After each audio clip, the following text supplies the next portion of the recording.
आपके पापा भगत सिंह जी के भाई थे। आपके पापा से आपने क्या कहानियां सुनी हैं भगत सिंह जी के बारे में? मेरे परिवार की 3 पीढ़ियों ने, 3 जनरेशन्स ने फ्रीडम मूवमेंट में हिस्सा लिया। साइमन कमीशन जब आया, लाला लाजपत राय को पुलिस ने लाठी चार्ज करके घायल किया और उनकी शहादत हुई। बंगाल की नेत्री वासंती देवी, जो सीआर दास की पत्नी थी, उन्होंने आह्वान किया कि क्या इस देश की तरुणाई में कोई आदमी ऐसा है जो इस राष्ट्रीय अपमान का बदला लेगा कि सरदार भगत सिंह और उनके साथियों ने इस दायित्व को उठाया और अपना फर्ज निभाया। वो सजा सुनाई गई जी। तब घर पे माहौल कैसा था? कोई हताश नहीं था, कोई निराश नहीं था, सबको मालूम था। यहाँ तक कि माता जी को उन्होंने कहा, अपनी मदर को, विद्यावती जी को, कि जब मेरी फांसी होगी तो लाश लेने आप मत आना। ऐसा ना हो कि कहीं आप रो पड़े और लोग कहें कि भगत सिंह की मां रो रही है। मेरे फादर 12 साल के थे। स्वाभाविक तौर पे उनकी आंखों में आंसू आ गए। तो भगत सिंह जी ने अपने जीवन का अंतिम पत्र उन्हें लिखा, जो कुछ इस तरह है। प्रिय कुलतार, आज तुम्हारी आंखों में आंसू देख के बहुत दुख हुआ। हौसले से रहना, शिक्षा ग्रहण करना और अपने स्वास्थ्य का ख्याल रखना।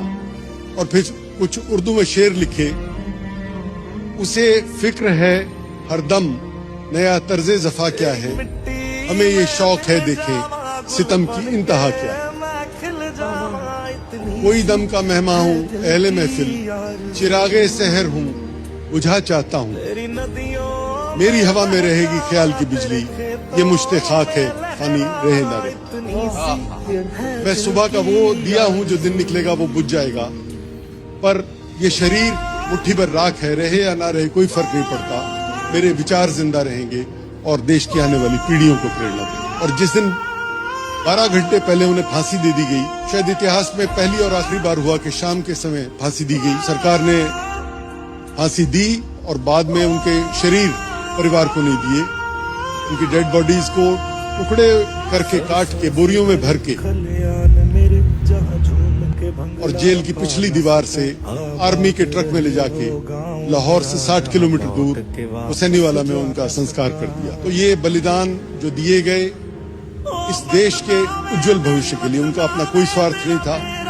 आज ये जरूरत है कि हम उन बलिदानों का महत्व समझें और युवा पीढ़ी प्रेरणा ले और उनके सपनों का देश बनाए। बिल्कुल, बहुत इतनी शर्मनाक बात है हमारे लिए ये चीज़ की।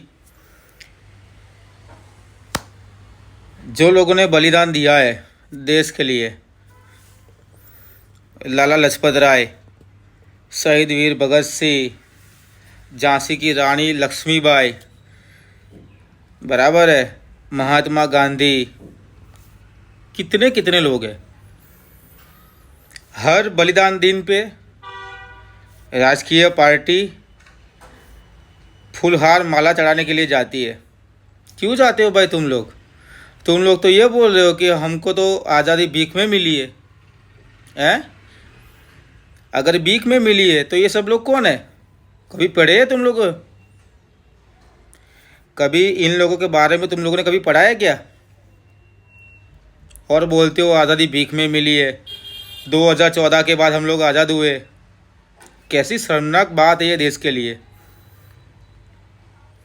मैं तो ये सोचता हूँ कभी कभी कि हिम्मत कैसे होती है इन लोगों की कि ये बोल सके।